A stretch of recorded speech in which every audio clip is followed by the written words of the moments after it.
और चौथा संकेत क्या है इसमें?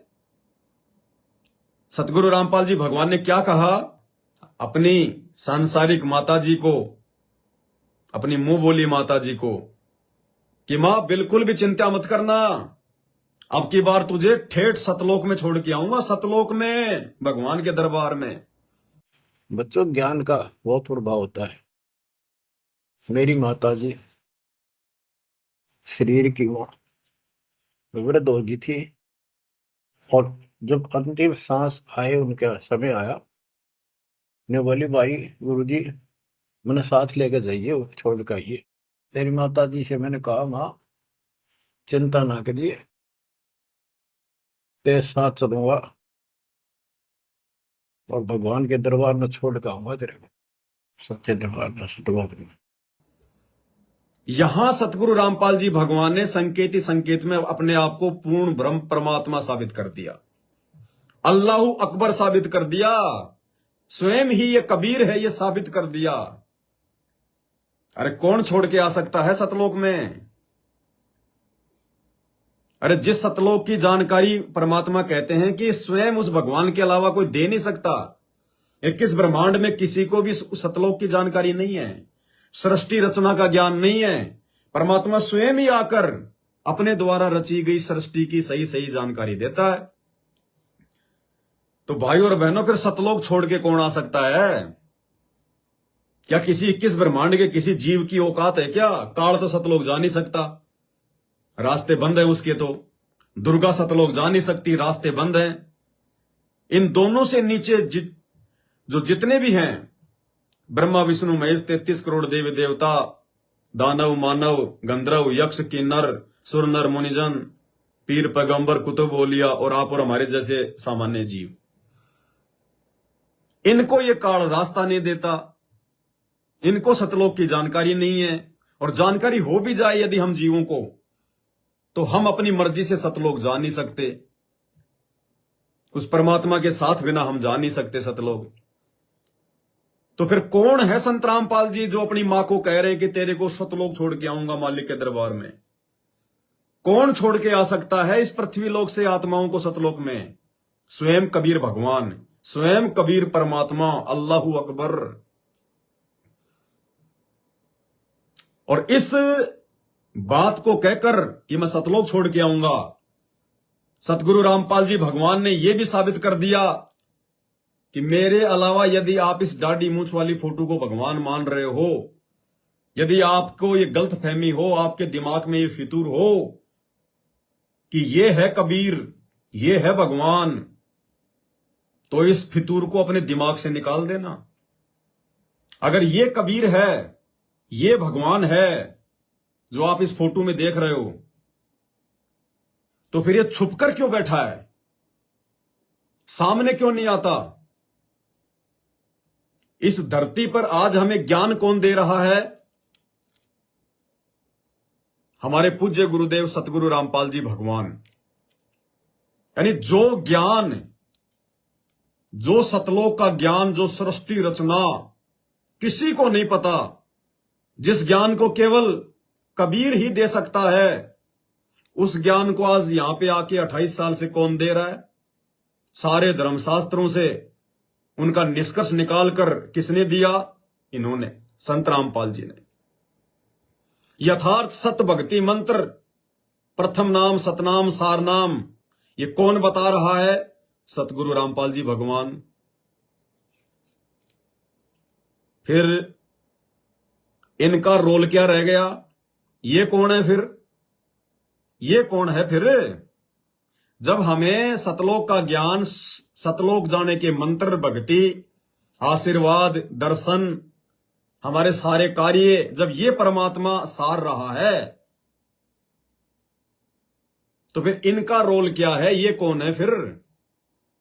तो कहने का मतलब है, ना तो वो कबीर जिसको हम मानते हैं कबीर भगवान, इस दाढ़ी मूंछ वाली फोटो को अपनी अज्ञानता के चलते, ज्ञान की ना समझी के चलते, जिस दाढ़ी मूंछ वाली फोटो को हम भगवान मान रहे हैं, ये तुम्हारा भगवान ना तो तुम्हें आज इस धरती पर ज्ञान दे रहा, ना तुम्हारे को ये नाम दीक्षा दे रहा, ना तुम्हारे को उसने आशीर्वाद दिया। कौन दे रहा है? संत रामपाल जी। तो हमें ज्ञान भी संत रामपाल जी दे रहे, नाम भी संत रामपाल जी दे रहे। और फिर संत रामपाल जी कह रहे हैं कि जब तुम त्रिकुटी पे जाओगे तो वो कबीर परमात्मा मुझ रामपाल दास के रूप में मिलेगा, क्योंकि तुम मेरे को पहचानते हो।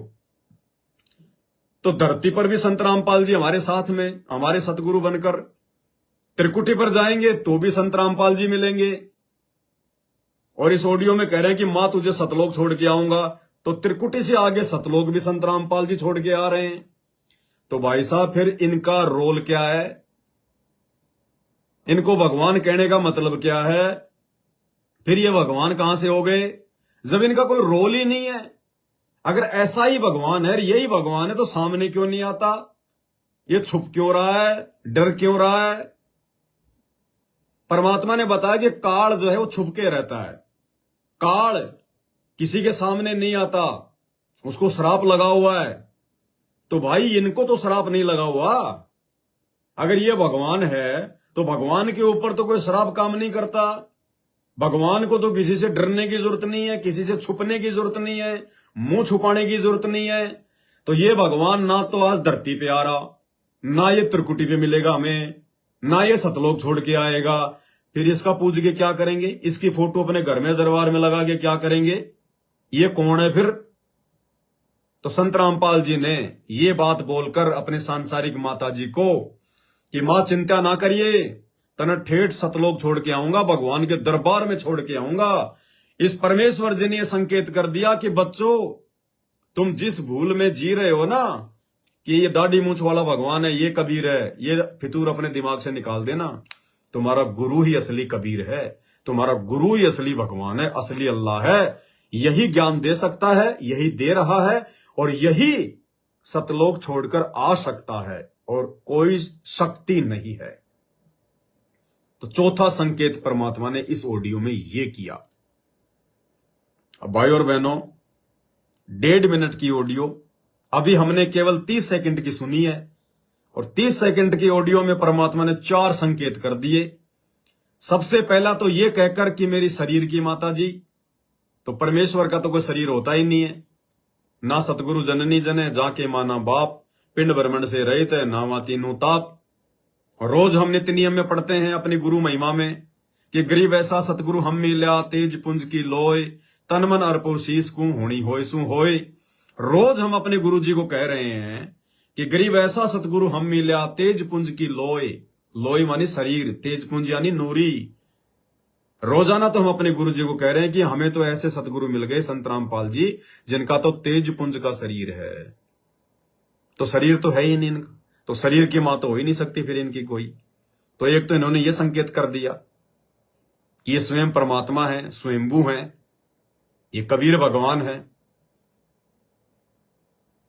और दूसरा, परमात्मा ने अपने परिवार की जो अज्ञानता है, एक आत्मा तो सतलोक जा रही है, पीछे से वो रो रहे हैं बालकों की तरह, गीदड़ की तरह। दूसरा संकेत ये कर दिया अपने परिवार की अज्ञानता का। तीसरा, परमेश्वर ने यह साबित कर दिया कि मैं खुद परमात्मा हूं, मैं खुद भगवान हूं, मैं खुद ही तुम्हें सतलोक छोड़ के आऊंगा, दूसरा कोई नहीं जा सकता तुम्हारे साथ में। कितने संकेत कर दिए भगवान ने। तो अब फिर से सुनिए ऑडियो को, क्या कह रहे हैं परमात्मा। बच्चों, ज्ञान का बहुत प्रभाव होता है। मेरी माता जी शरीर की मां वृद्ध हो गई थी, और जब अंतिम सांस आए, उनका समय आया, ने बोली भाई गुरुजी मैंने साथ लेकर जाइए, छोड़ कर आइए। तेरी माता जी से मैंने कहा मां चिंता ना करिए, तेरे साथ चलूंगा और भगवान के दरबार में छोड़ कर आऊंगा तेरे को, सच्चे दरबार में, सतलोक में। तो उसको इतना विश्वास बन गया ज्ञान से बिना। जब संस्कार निकट आए चलने के, कति ने बोलती बोलती लेटी लेटी थोड़ी सी 2 दिन बुखार सारा हल्का सा, वैसे व्हील चेयर पर बैठती थी, वो चल भी पड़े थे उठ कर डोगा लेकर, तो रोने लगी। वहां सिस्टर थी, बोला माँ और रुक जा थोड़े दिन, हमारी सेवा जाओगी। गुरु जी के परिवार वाले कह रहे हैं कि माँ और रुक जा थोड़े दिन, बताओ, अरे सतलोक जारी है और उसको रोक रहे हैं। कौन रोक सकता है? काल रोकने का काम करता है। रोकने का काम कौन करेगा? काल। अब खुद गुरुजी बता रहे हैं अपने परिवार की व्यथा, अपने परिवार के अज्ञान को खुद गुरुजी बता रहे हैं, सत्संग में बता रहे हैं कि मां थोड़े दिन और रुक जा। बताओ, ये तो मां महामूर्ख शब्द है, महामूर्ख व्यक्ति बोल सकता है ये बात। यदि किसी आत्मा का मोक्ष होना हो, सतलोक जारी है और कह रहे मां थोड़े दिन और रुक जा, हमारी सेवा जावेगी। बताओ, बालकों की बातें कर रहे हैं, बालकों की बातें। आगे क्या कह रहे हैं परमात्मा? वो चल भी पड़े फिर उठ कर डोगा लेके, तो रोने लगी। वहां सिस्टर थी, बोला माँ और रुक जा थोड़े दिन, हमारी सेवा जावेगी। बोली बेबे मैंने जान दो, गुरु जी आओगे और सेवा तो और कर लियो, मैं तब जाऊंगी। वो रोने लगी, बोला बावड़ी हो तुम, तो सतलोक जाना है, ये तो खुश होना चाहिए तुमने ना, नो ना करो। नो कहती कहती शरीर छोड़ दी।